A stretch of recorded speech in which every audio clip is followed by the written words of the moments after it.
take a moment to look at what the scripture says about prayer and the power that it has. You know, it's not something we do just to go through the motions. It's not one of these religious things per se where we're doing it just as an act and for the act itself. But prayer is really communication with God. And when we do that, we should know that God hears us. And so I want to go to 1 John 5, and I'm just going to start at the very front of the chapter in verse 1. We'll go all the way through probably about verse 15. But in the Bible I'm reading out of, it calls this section Overcoming the World. And that's really what we want to do when we talk about prayer. And we're talking about these things that are happening, and we say, pray for Israel, pray for the peace of Jerusalem.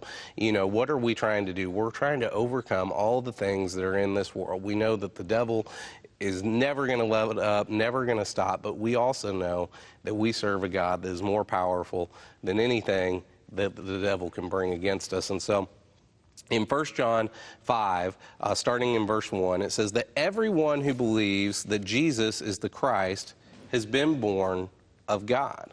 And everyone who loves the Father loves whoever has been born of him.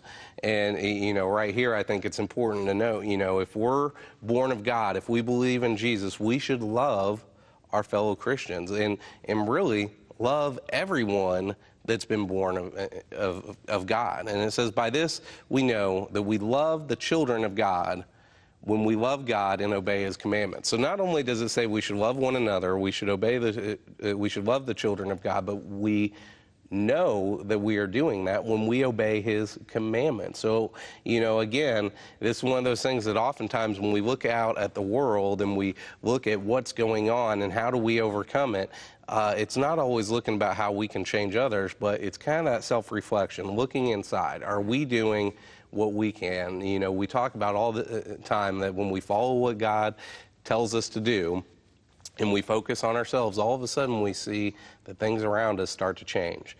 You know, we don't need to focus on the negative things, focus on the people that are coming against us, the things that are happening against us. But when we focus on ourselves and we do the right things and we follow the commandments of God, that is how we know that we're following his commandments and therefore that he is going to help us change those things.